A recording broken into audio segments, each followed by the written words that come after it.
ಆದೇಶದ ವಿರುದ್ಧ ಮಂಡ್ಯದಲ್ಲಿ ಆಕ್ರೋಶ. ವಿಜಯ್ ಅಭಿನಯದ ಜನನಾಯಕನ್ ಚಿತ್ರಕ್ಕೆ ಅಡ್ಡಿ. ಗುರುಶ್ರೀ ಚಿತ್ರಮಂದಿರದ ಮುಂದೆ ಪ್ರತಿಭಟನೆ.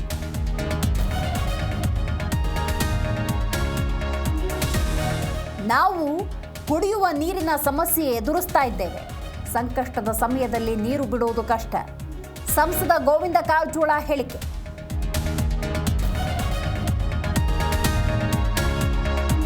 ಕಾವೇರಿ ವಿಚಾರದಲ್ಲಿ ರೈತರ ಆಕ್ರೋಶ ಸರಿ ಇದೆ. ಅಧಿಕಾರದ ದಾಹಕ್ಕಾಗಿ ಸಿಎಂ ದೆಹಲಿಗೆ ಹೋಗಿದ್ದಾರೆ. ಕಾಂಗ್ರೆಸ್ ವಿರುದ್ಧ ಕೇಸರಿ ಪಡೆ ವಾಗ್ದಾಳಿ.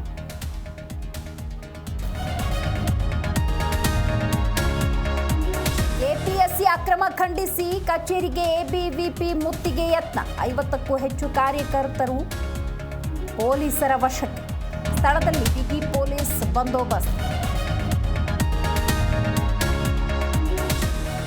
ಚೆನ್ನಮ್ಮ ದೇವೇಗೌಡರ 11ನೇ ದಿನದ ಕಾರ್ಯ. 1 ಲಕ್ಷಕ್ಕೂ ಅಧಿಕ ಮಂದಿ ಆಗಮಿಸುವ ನಿರೀಕ್ಷೆ. ರಂಗನಾಥ ಸ್ವಾಮಿ ಬೆಟ್ಟದ ತಪ್ಪಲಿನಲ್ಲಿ ಉತ್ತರ ಕ್ರಿಯಾದಿ.